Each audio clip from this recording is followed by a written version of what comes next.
Good afternoon, everyone. This is Kristen Giandoli with Generations Health. Thank you so much for joining us today for our program, Behaviors as Communication, Interpreting the Needs and Wants of a Loved One Who Has Dementia, presented by Ingleside. We are so grateful to have Ingleside sponsoring today's program. Before we get started, there are just a couple things I'd like to cover. Everyone is muted to eliminate any background noise. However, this is an interactive program and we encourage you to ask questions, answer questions, or comment on the discussion that is taking place. And you can do this by using the chat feature. As a reminder, to find the chat, scroll over the bottom of your screen. You will see a banner that pops up, and on that is a bubble that says chat. When you click on that bubble, the chat feature will launch and it will most likely show up on the right-hand side of your screen. When you use the chat, your questions, comments, or answers will only be seen by our presenter, the team at Ingleside, and me. Again, we encourage your participation, so please use the chat with your comments. Now I'd like to ask Kirsten Parsons to join us to share some information with you. Thank you, Kristen, and I'm going to share my screen.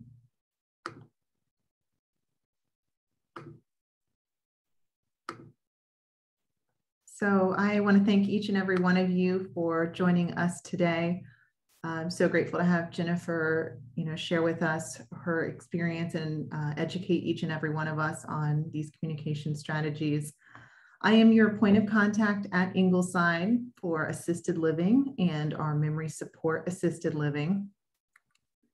I want to share with each of you about an opportunity that we have that some of you may not be familiar with. We do have a respite program. So this is an opportunity for a 30-day trial in our communities at Ingleside at King Farm and Ingleside at Rock Creek.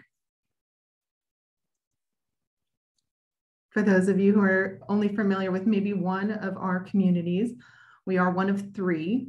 The Ingleside organization has a community in Northwest DC, Ingleside at Rock Creek, in Prince William County, Virginia, Westminster at Lake Ridge, and in Rockville, Maryland, Ingleside at King Farm. Each of our communities are life plan communities, having independent living, assisted living, skilled nursing, and memory support or memory care. So I have put here on the screen my contact information. I welcome your calls or emails. That's also a cell phone. You are welcome to text me with any of your questions about assisted living and memory support assisted living at Ingleside. Thank you, Kristen.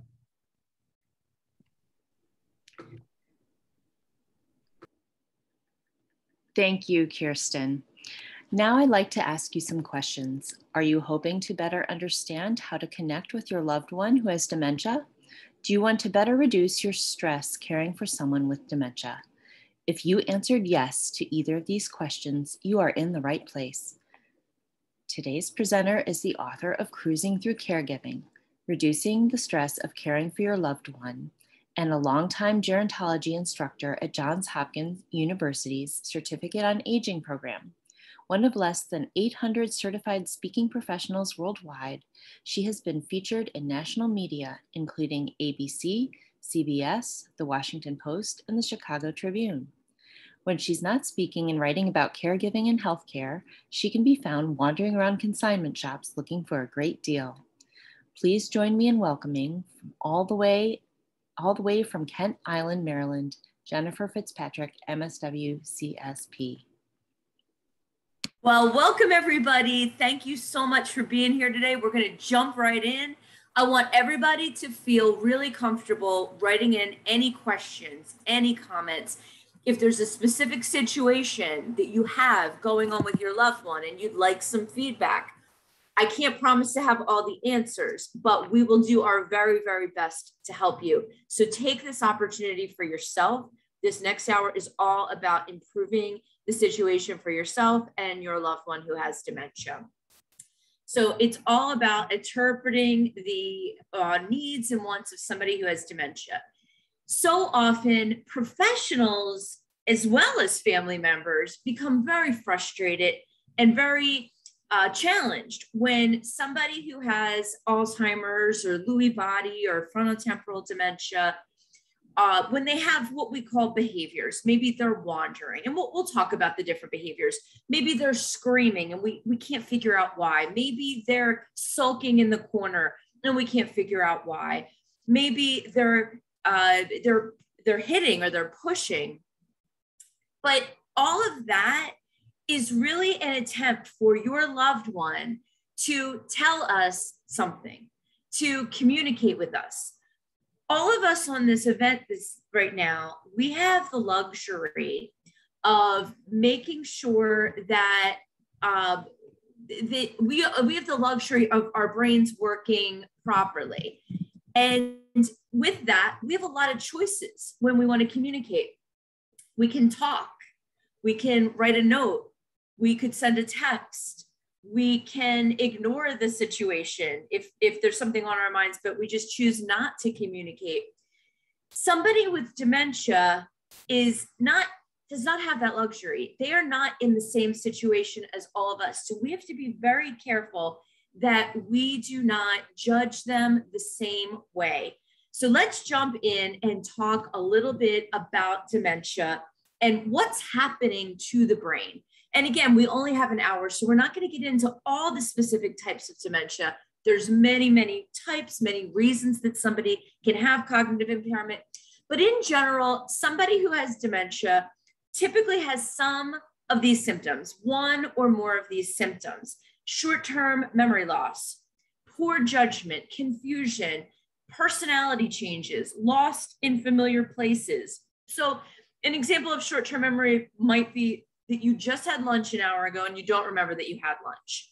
Poor judgment might be that it's a really hot day this past summer and you're going out in winter clothes.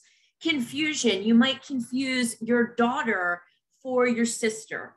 Personality changes. We see a lot of situations where somebody was very, very gregarious, very outgoing, very funny, and now they're very withdrawn. Getting lost in familiar places. Maybe you've always gone to the same grocery store for the last 25 years, and now you can't find your way back from that same grocery store. So these are some of the symptoms of dementia. I like to talk about Alzheimer's disease like it's visiting a foreign country. I write about this in my book, Cruising Through Caregiving. And if anybody would like to get all the worksheets and a chapter of Cruising Through Caregiving, you can just go to the website and download it totally for free, cruisingthroughcaregiving.com. But I liken the stages of Alzheimer's, and Alzheimer's, of course, is our most common form of dementia, the one that we see the most, like visiting a foreign country, like visiting Ireland, Italy, and Yemen. I liken the early stages to visiting Ireland with no plans. Somebody picks you up and takes you to the airport, takes you to BWI, takes you to Dulles, and drops you off and sends you over to Ireland with no preparation. And you get over there. That's a lot like navigating the early stages. For somebody who doesn't speak Italian and has never been to Italy, I think the mid stages are much like visiting Italy unprepared, not knowing the language, not reading any of the Rick Steves books, or downloading the Italian to English app on your phone. And the late stages I liken quite a bit to visiting Yemen unprepared. And visiting Yemen, if you go with no preparation, someone just drops you off at the airport and sends you over there, you're going to really struggle if you don't speak Arabic, if you're not familiar with the customs. So every few years, the person with a dementia, a progressive dementia, typically it's about every few years, the person is going to have more and more challenges. And in turn, you and I have more and more challenges understanding them. Their verbal skills are going downhill. And what we see as compensation is we see more behaviors doing the communicating for that loved one. So again, the early stages. I put you on a plane to Ireland. It's much like the early stages of Alzheimer's disease or many other types of dementia.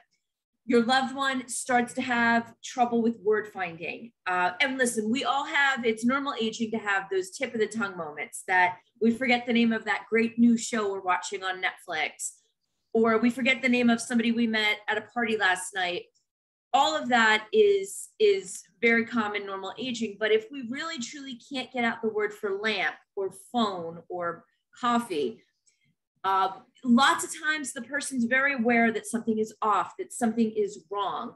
Person starts to get really lost in familiar places. So I liken this to going to visit Ireland with no preparation, because when you get to Ireland, if you haven't prepared, you get there, it's gonna be different than the United States, but it's gonna be very green. There's gonna be a lot of Guinness. People are gonna talk with a little bit of an accent. And so it's going to be a little bit different and challenging to get around, but for the most part, you're gonna be okay. The reason that I liken the early stages of Alzheimer's to going to Ireland is a lot of times when you're around your loved one in the early stages, you're able to communicate with them. They have a lot of moments that are they're just like you and I. You're having regular conversations. You're talking about politics. You're talking about your favorite movies. You're talking about what's going on with your kids and your grandkids. But that said, you do have moments where this person does not seem like himself or herself. And very much like the little bit lack of familiarity you might experience the first time you visit Ireland, especially if you don't prep ahead of time. The middle stages, again, I liken it to going to Italy without prep. And why do I say that? Because it's a little more complicated. If you don't speak Italian, especially if you're going to the more rural areas in Italy, you're going to face some challenges. It's going to be difficult. Gesturing, you're going to rely on gesturing and facial expressions to be able to communicate. And you're going to, you hopefully will pick up a few words, or maybe you're going to get over there and say, you know, I really do need to download that app on my phone so I can look up words in English and translate them to Italian. But there are a lot of familiarities as well. The food's going to look familiar. If you took a Romance language in high school, which most of us did, even if you don't speak Italian, you're going to pick up some words here and there. You're going to get the hang of some of the basic words, and you're going to be okay. But there's still going to be feeling of disorientation, that it's not completely familiar. And that's much like the mid stages. We see a lot of wandering. We see people completely forgetting loved ones, forgetting familiar faces. Hallucinations and delusions begin to get more pronounced.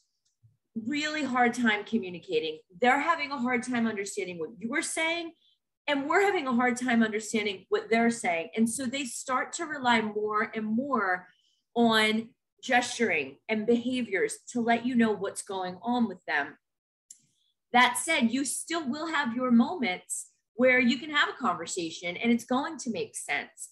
But you have more moments like when you ask them, what would you like to have for breakfast?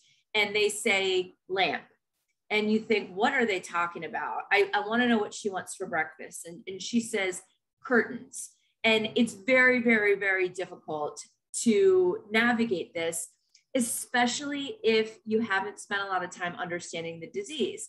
But even for those who do, have read everything, have come to lots of classes like this, it still is very, very taxing, and it's very hard to communicate.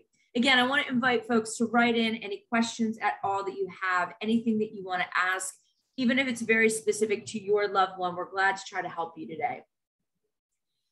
For the late stages, again, I liken that to visiting Yemen, which is a very undeveloped country. Very different customs. Women have very different status there than they do in the United States. In Yemen, they speak Arabic. Signs are in a foreign language, and there's going to be very little that's going to be familiar, that's going to look like the United States. And unless you've really prepped and learned the culture and learned the language, you will probably find yourself very anxious and having a very rough time. And so I liken this to you being around your loved one in the late stages. If your loved one is still verbal, which some people in the late stages are not verbal anymore, he or she might return to a native language. And so if he or she spoke Spanish when they were growing up, they might return to that. If they spoke Russian when they were growing up, they might start to utilize that.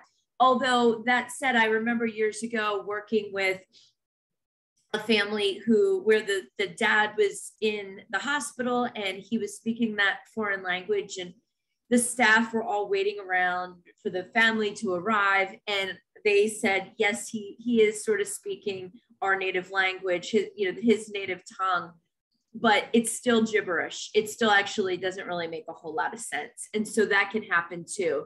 But as a rule, most of the time, as the disease progresses for any dementia, there's less and less and less ability to use words, to use language. Vocabulary really diminishes. And hallucinations and delusions getting worse, believing that someone's trying to poison them, believing that someone is a burglar when they're a family member. And at this point, the control of the body is really impacted. So a lot of people at this point are bedbound. So again, I liken this late stage to somebody who visiting Yemen. If you haven't prepped, it's going to be really, really tough. So let's talk about where behaviors come in. So when we lose words, when we don't have words to help us, we resort to behaviors. Now, this is not new. The person that you love who has Alzheimer's or frontotemporal dementia or Parkinson's disease dementia, Lewy body dementia, vascular dementia, they are a grown-up. We know that they have lived a full life. They're an adult, but a lot of their behavior becomes childlike. And this is not new. You have seen this with children. You have seen this with babies, your kids, your grandkids, your nieces, your nephews. So when you have a new baby, you don't expect them to say, hey, mom, I'd really like to have a meal. It's time to breastfeed. We don't have that expectation of small children. What we do expect is for them to cry, or for them sometimes to grab their mother. And that's the way of telling you that they're hungry. A lot of times we will see just simply somebody reaching. My nephew, I remember being out at a diner with him once, and he was maybe 2 years old at the time, and he started reaching for the ketchup. He didn't have the words yet to say, can someone please pass me the ketchup? And so that behavior, he's utilizing his behaviors. He's able to use his arm. And we see that so often with somebody who has dementia. The words are not there, or maybe there's words still there, but they're not the right words. And so that person is going to go to maybe yelling, maybe pushing, maybe grabbing you, pulling you close to them if they need you. Maybe they're in bed and they're hot and they throw the blanket on the floor instead of saying, oh, you know what, can I get a fan? Or can we turn the air conditioner up? So when someone loses words, it's completely natural for them to exhibit behaviors. We see this with our pets. Our pets don't have verbal abilities the way that human beings do, but they bark and they might go toward the door. They might go toward a toy. They might grab at your leg. Behaviors are what we all do and of course the person with dementia is not an animal. They are not a child. But we've seen this before. You have seen this in many places over the course of your life. It's hard to see it with your loved one though, because especially for some of you who have very close relationships with your loved one, you're used to be able to have conversations. And a lot of you are grieving that. You're not able to have a conversation anymore. Maybe the person who has dementia is your husband and you told each other everything. And now you try to talk to him and tell him about your day and he can't respond. And maybe he can respond at first, but then he forgets what you told him. Or maybe he just holds your hand and that's the only thing that he can do because he can sense that you don't feel good. But it's tough. It's really, really tough. But behaviors are the normal way that somebody with dementia is going to tell you what's going on with them. A way to communicate. It's a way to communicate. Wandering is a way to communicate. If you have a loved one who wanders, I'm sure you are trying to figure out why. Why do they wander? Well, there's a lot of reasons that somebody might wander. A lot of times it's boredom and apathy, that they are not engaged in some kind of activity that is stimulating to them. It could be that he or she is overstimulated. There's too many people around and they want to go. And if this is somebody who used to be able to just say to you, you know, I've had enough of this party. Let's go ahead and go. Or I'm bored. Let's go watch a movie together. Or let's go outside and take a walk. The wandering, we look at that wandering and we often become very frustrated because we don't want that person to get into an unsafe situation. So a lot of us are really focused on preventing wandering. I'm a big believer that somebody who has an advanced dementia should not be alone ever. Wandering is one of the reasons why. Over and over and over again, if you see a silver alert, it's somebody has left their home, we can't find them. And this happens a lot. Consider going the route of the Safe Return program with the Alzheimer's Association. Consider GPS technology. But more than that, it might be time to consider, do you need senior living? Do you need assisted living? Do you need other services that might be able to help you? Because one person can't keep their eye on a loved one 24 hours a day. Now, I've heard families say, well, sure I can. I don't leave his side. I don't go anywhere. Well, do you use the restroom? Do you ever take a shower? Do you ever turn your head to cook a meal or pour coffee? These are opportunities that somebody can wander, and it can be really absolutely devastating. In fact, this is oftentimes the catalyst. A difficult wandering incident where you couldn't find that person is what oftentimes inspires families to take action and to look at other help that can be brought into the home or senior living community, like what Kirsten could help you with. Kicking. Now, why might somebody kick? Why might somebody become physically aggressive? It happens all the time. And I'm guessing that many of you have been hit or kicked or pinched. And a lot of times it is simply, they're trying to tell you that they want to be left alone, or they want their space. Now, my grandfather, at the end of his life, we were all in a very small hospital room with him. There's probably 10 or 11 of us. And he was in the intensive care unit. Yes, I know that was against the rules, but we were that family. We're that big enmeshed family that's just all over the person who's ill. And my grandfather did not have dementia, though. He had cancer, but he sort of sat up at one point and he says, you know what, everybody, get the hell out. He actually, those were his exact words, get the hell out. And everyone kind of laughed because my grandfather was so gentlemanly and just didn't speak like that, but he just wanted peace and quiet. He didn't want anyone in the room anymore. Somebody with Alzheimer's or another type of dementia might be sitting in bed and they wind up kicking. You know, somebody's sitting on the edge of their bed, on their bedside, they kick, they push, they want their peace and quiet. They want their time alone. There's too much stimulation. And so you will oftentimes see a physical reaction. Now, often leading up to this, you're going to see verbal, like them yelling or crying or turning away even.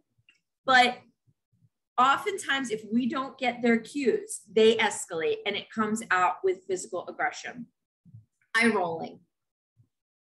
Remember, the person with dementia is trying to tell you something. And often on eye roll is telling you that they don't want to be bothered with something or they don't like something.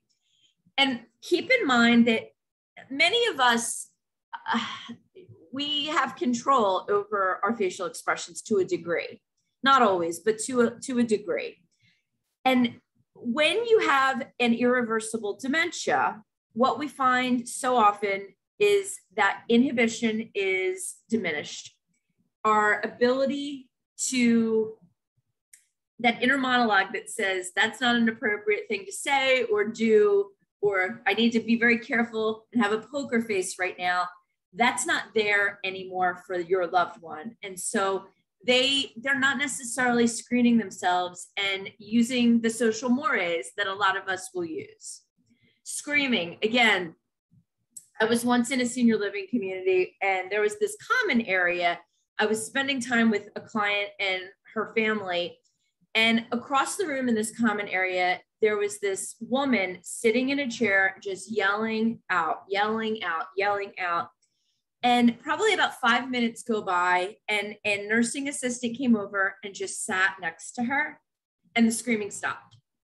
And to me, what a great detective that nursing assistant was, because to me, all that was is that this individual needed some attention.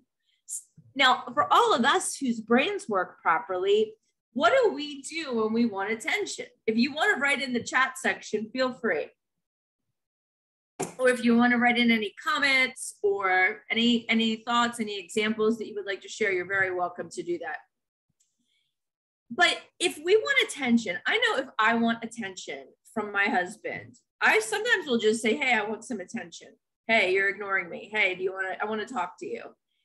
So I can do that. Or there's a lot of other, so we've got somebody saying, clearing your throat loudly for attention. Yep.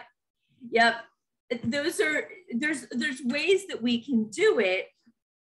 But interestingly, you didn't ask for it verbally with the throat clearing, but sometimes it could be that you get that from somebody who has dementia as well.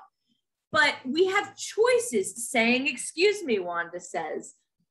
We have choices. Our brains are equipped, because they're not diseased, with all these options. So I can either pout and wait until my husband realizes I want attention. I can go seek attention from somebody else by picking up the phone and calling somebody, or getting on a FaceTime or a Skype. I can tell him directly that I want attention, but we have choices. We have options.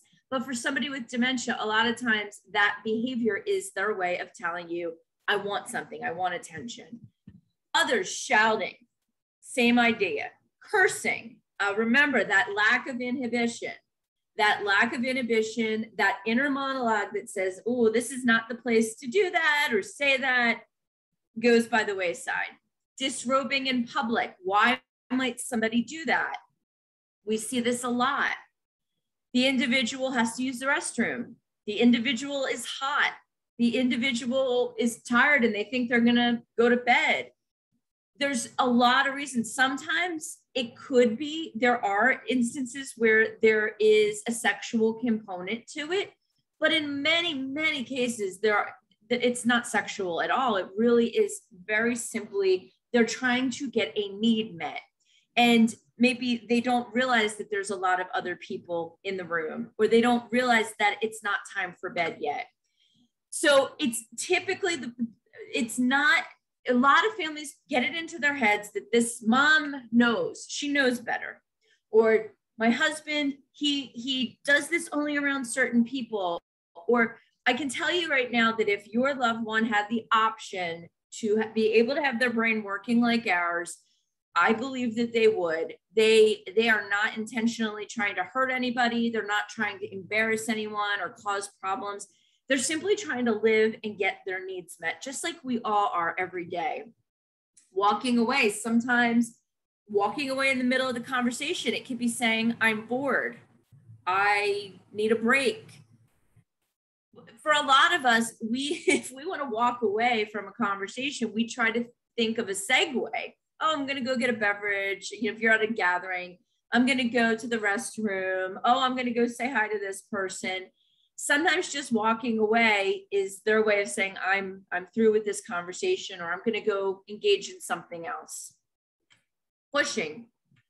We see a lot of pushing when we as the family or a professional are pushing our agenda on that person who has dementia. Time for a shower. And, we try to get them into the shower. They're not ready, or we haven't taken the time to be gentle about it, or to prepare them for the shower. They might push us away. And this really is something that causes a lot of people distress when your loved one becomes physically aggressive. I actually worked with a family once where there was a gentleman that every night, this man, he had advanced dementia. He would say every single night that he wanted to start planning their 4th of July party. And it was the winter time. And the wife kept saying, we don't have a 4th of July party. We don't have a 4th of July party. We don't have a 4th of July party. And he would get angry and he would start yelling and start, being very challenging with his verbal behavior, screaming at her, maybe even cursing. But night after night, the wife said, we don't have this party. There's no such thing. We've never had a 4th of July party. And then finally, there was a night where this gentleman had had enough, and he got up and he started screaming in her face and getting very, very close. And she became very scared, and she called her daughter, not their daughter, but her daughter, because it was a second marriage. And she said to her daughter, I think he's going to hit me. I'm scared. And the daughter said, I think you're in a domestic violence situation. Now, that is not what was happening. If anybody would like to write in what they think was happening or what could have prevented this, feel free to write in. If anybody would like to share their thoughts on that. I can tell you that I do not believe that that was a domestic violence situation. That's some people writing in. So Carolyn's saying maybe have the party, maybe actually, or at least talk about a party, talk about planning the party. Yeah, maybe go along with the conversation, do a white lie, Jody says, make a dish, maybe have hot dogs that night, or make potato salad. Yeah, just Karen saying maybe simply agree to plan for the party. So a lot of family members especially have a really hard time with therapeutic fibbing or even joining their reality validating. And they want to give them the cold, hard truth all of the time. And that's not going to be productive for your loved one, because in his mind, there's no way you can get him to think there's not a 4th of July party. Lisa says, tell the husband he's got a brilliant idea. Let's plan a gathering. The interesting twist of this story is that this 4th of July party did happen for many, many, many years. Only it was a party that he had hosted with his first wife, not his current wife. So the wife, to add insult to injury, I know that she was thinking, oh my goodness, not only am I caregiving for this man, now he's thinking about stuff that he used to do with his first wife. And she's frustrated and she's exhausted. And by the way, I've changed all the identifying details for this. This is not an exact scenario that happened. I changed it. But the point is we're not going to blame the wife. We don't want to say to the wife, oh, she did stuff that's wrong. However, if we've got somebody just wrote in, it wasn't a domestic violence situation. The family was unskilled on meeting the gentleman where he is in his mind. Validating where his mind is, planning the party, that would be the route to go. And a lot of families resist that. Now, I understand why the wife didn't want to do this. We all get tired of the person repeating. It's exhausting to have the same conversation day after day after day. But Carolyn just said, caregivers don't have enough support. We need a break. So what I talked to that wife about was, if you're this frustrated that you're getting into this power struggle with your husband, which it was a power struggle, it's time for you to look at what else you need. And so if you go to cruisingthroughcaregiving.com, you can pull up all the worksheets for free.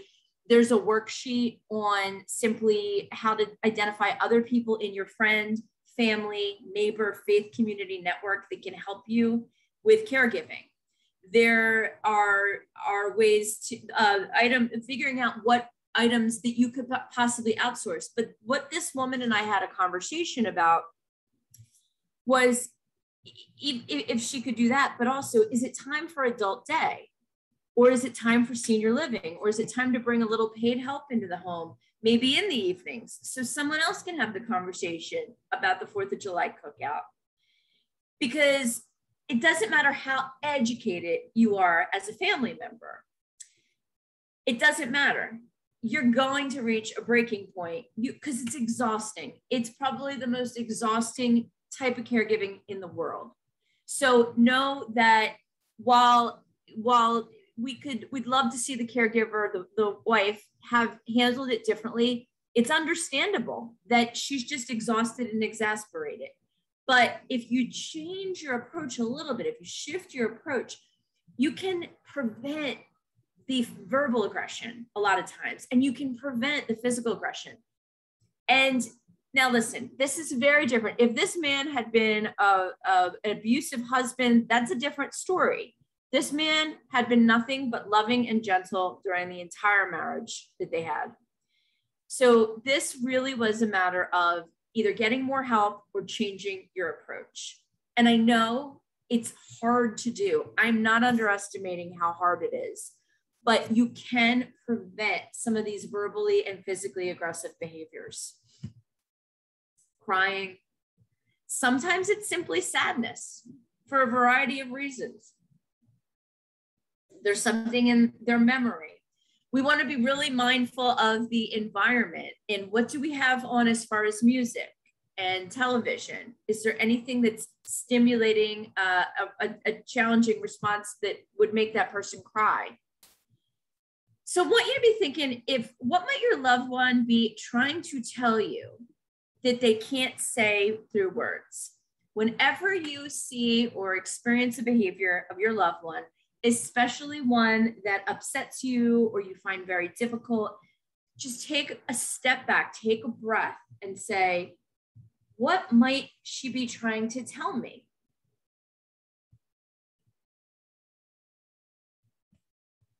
Have you ever gotten into a power struggle like the couple about the 4th of July party? And it's okay to admit it, because most caregivers at one point or another, they've gotten into a power struggle. I have seen professional staff get into a power struggle, not often, but there are times when I have seen a staff person lose their objectivity. Maybe that person reminds them of their father-in-law, but they've gotten into a power struggle where they're realizing that they need to try a different approach, that the cold, hard truth is typically, especially after the early stages of the disease, the cold, hard truth is not the best strategy. We want to remember that part of best practices, when we don't understand the disease, that's part of our problem. Do the best you can to try to understand whatever condition your loved one has. Now, you see the gentleman here on crutches. We see this person. If you walk down the street and saw this guy, you would probably not say to him, hey, would you like to go jogging this afternoon? Now, why is that? Because you see that he physically is not going to be able to jog. But our expectation of somebody with dementia often is very unrealistic. We expect them to conduct normal, quote unquote, normal conversations. We expect them to answer us in a way that we understand. And why? Because so often the person, especially up until the late stages, often looks just like you and I. You can't tell that something's wrong with his or her brain. I can't tell you how many times I've been in senior living communities, in memory care sections of the community, and did not know that the person was a resident who had dementia, because they when the conversation I had with him or her, they sounded like me. I did an event, an in-person event a while back, and there was a woman who came up to me and she said, oh, I see that your name is FitzPatrick. She saw this on the screen for the event that I was doing. And I was doing this event at a senior living community. And I said, yeah. And she says, well, I have some friends named FitzPatrick. She tells me where they live. I say, oh, no, actually, my husband's name. No, he's from New England. Okay, great. And so I had this lovely interaction with this lady. And then after the event, she was sitting in her seat and she was sitting with her husband, and she calls me over and I said, hi again. And she says, hi, I just wanted to ask you, you're FitzPatrick. So tell me, do you know my friends? And she told me the story again. And I thought, wow, I have 30 years of experience with people who have dementia. And I didn't know she had dementia. She clearly was, she was a resident of that community and she was there with her husband. who probably was there for the information to help with caregiving. I thought she was a caregiver herself. And so there are moments. So of course I pivoted right away and I didn't say, oh, ma'am, we just had that conversation.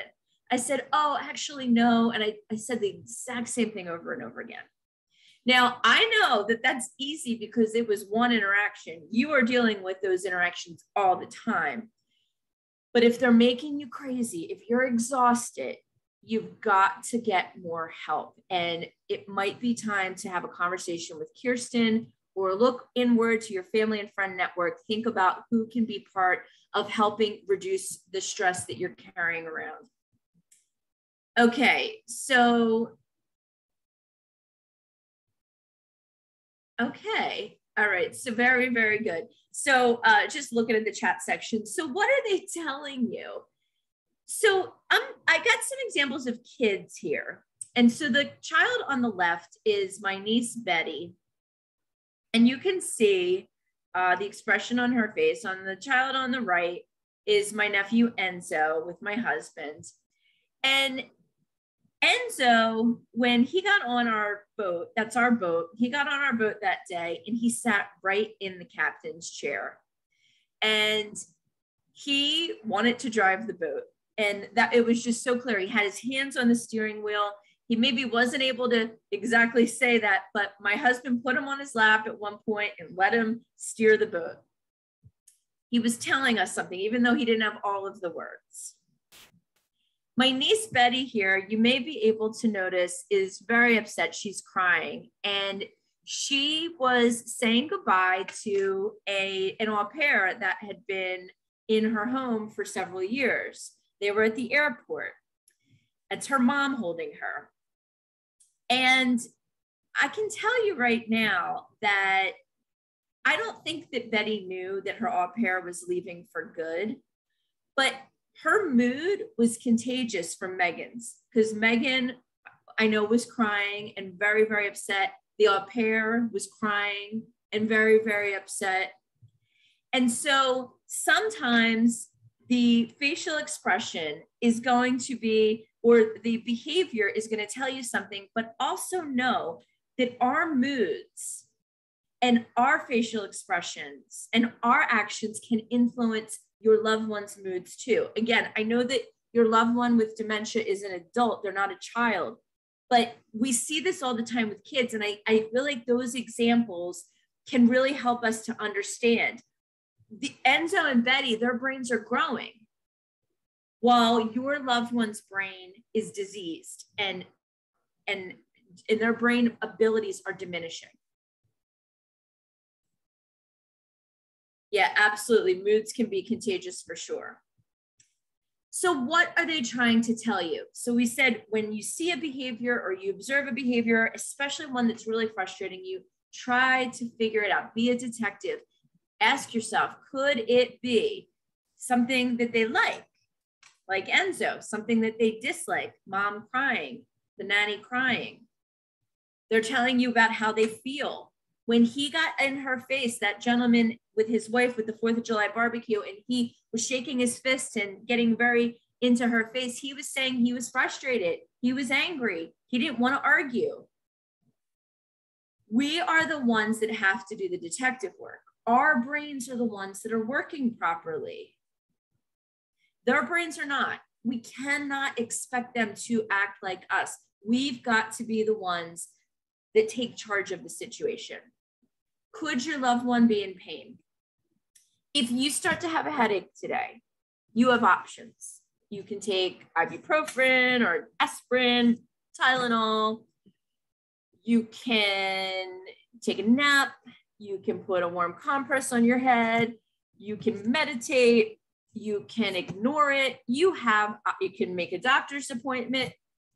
But when somebody who has dementia has a headache or a stomach ache, or they've sprained their ankle, they often are not going to think through the options. They are maybe going to just cry, maybe just yell. They're going to maybe hold their head. We have to be on the lookout because they don't have the words after, especially after mid stages. Maybe it's something, the environment that's bugging them, a smell. It could be noises. It could be overstimulation, understimulation.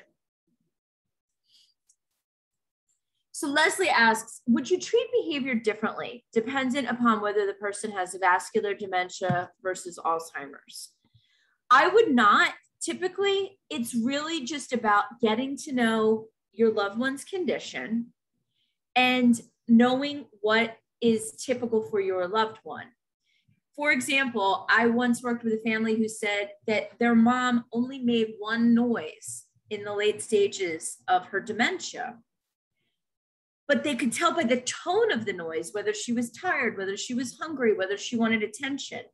So yeah, Leslie, I would say no. I would say really there's different causes for both of these dementias, but the way that we manage behaviors is typically going to be the same.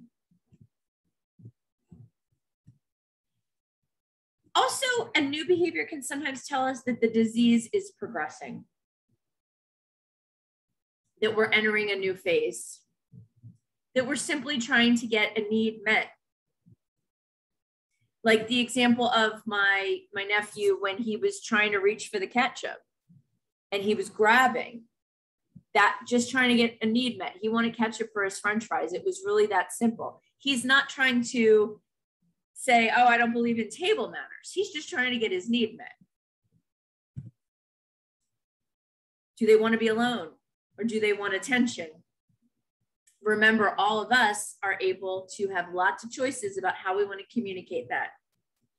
And especially in the last 18 months, if you're joining us live, you know what I mean.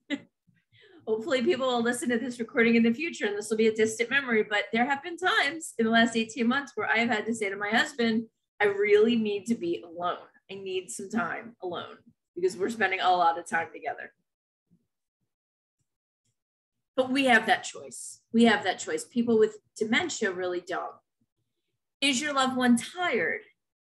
What are the cues? And really it can be very helpful to maybe make a journal or pull up a Word document on your computer that if there's certain times a day or certain people, certain places, is it when you're outside the home at a relative's house?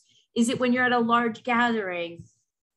Does the person, just start to put their head down or cover themselves with a blanket to show you that they're tired? Are they hungry?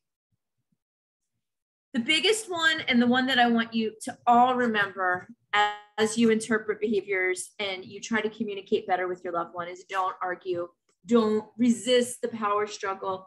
Arguing with your loved one who has dementia is never going to lead to anything but frustration, chaos, and yeah, sometimes verbal and physical aggression. Avoid it. That is the last thing you want to do. I worked with a family once where the patient was saying,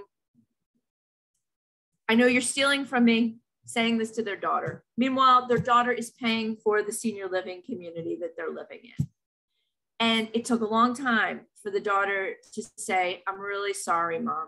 I'm really sorry. And it de-escalated the mother. And sometimes we don't really know what is she, does she really think you're stealing, or is she just feeling upset or angry about something else? So for a lot of families, they wouldn't be able to do that. They would say, well, I didn't steal from her. In fact, I'm paying for her lodging at the senior living community, this beautiful community where she loves. But if you argue, there's just never going to be a winner, and you're going to cause more problems for yourself and for your loved one. Can foods impact behavior? That is a question for okay, I'm not a dietitian and I'm not a physician. However, there is a lot of data that suggests that different foods can impact behavior for sure. So I would talk to the doctor. I would talk to a dietitian or a nutritionist about that. If there's a lot of sugar, a lot of caffeine, alcohol, some people with dementia still drink alcohol, which I don't think is a great idea. But again, you should talk to your doctor about that. But yeah, absolutely. There can be, diet can certainly impact behaviors for sure. Absolutely. But yeah, I would definitely bring that question to the doctor or to a dietitian, nutritionist. Checking for physical needs. Does your loved one need to use the restroom? Queuing for the bathroom can be very helpful. Do they have a headache? Are they leaning to one side of their body? Looking out to see, is there anything that they might need physically? Are their clothes too tight or itchy if they're disrobing? Be mindful. The holidays are coming up sooner than we think. At the holidays, everyone's got the dilemma. Do we bring mom to the big Thanksgiving event? Do we bring dad to the big Hanukkah party? These are tough questions, but especially if your loved one struggles with a lot of noise or new environments or different lighting. Some people thrive. Some people with dementia do fine. A lot of people don't. But especially if you live in the country and you're going into a city, that could be overstimulating for your loved one. And again, keeping a log. Who does the behavior happen around? Is it only when new people are around? Now, that said, I want to be really clear that if you're going to make a change, like you're going to bring your loved one to a senior living community to live, or for respite, or you're going to bring an aide into the home to help, or a new family member is going to start stopping by to provide some help, don't just give up. I've seen families say, oh, well, mom moved into the senior living community and her behaviors are worse than ever. That you've got to give it time, because ultimately your loved one will adjust. But as far as if it's like when all the grandkids are there, maybe have grandkids visit one at a time. That's more what I mean by that. So some strategies: logging, always a good idea.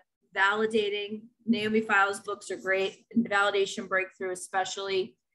Redirecting, utilizing therapeutic fibs. Find the sweet spot for activity. Again, a lot of behaviors are going to result from boredom and apathy. What do they enjoy doing? It's not too hard, but not too easy. Is it singing? Is it dancing?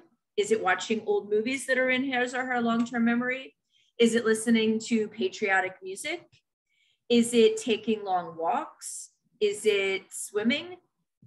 Sometimes people can swim or sing, but they can't maybe talk, have conversations the way that we would want them to.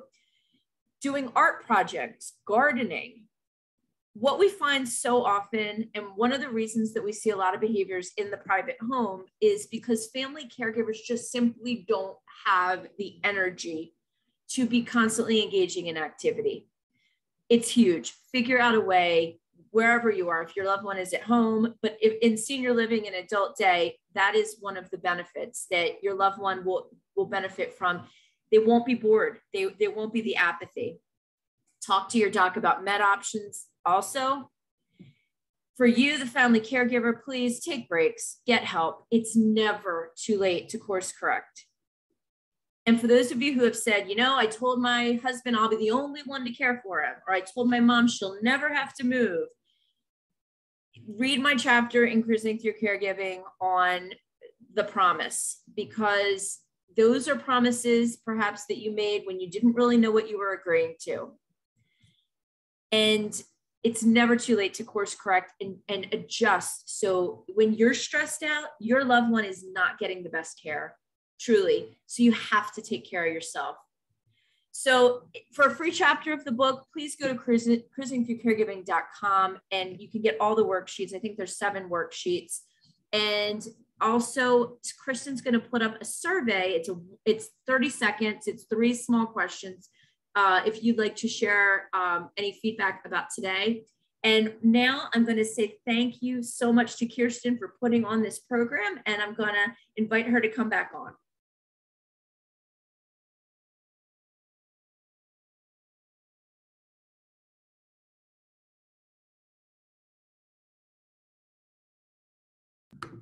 Having a little frozen screen. Thank you so much to everybody for joining us today. And as always, Jennifer, you do such a wonderful job. And I feel like I learn something new every single time that you are presenting. So thank you to each one of you for spending some of your day with us.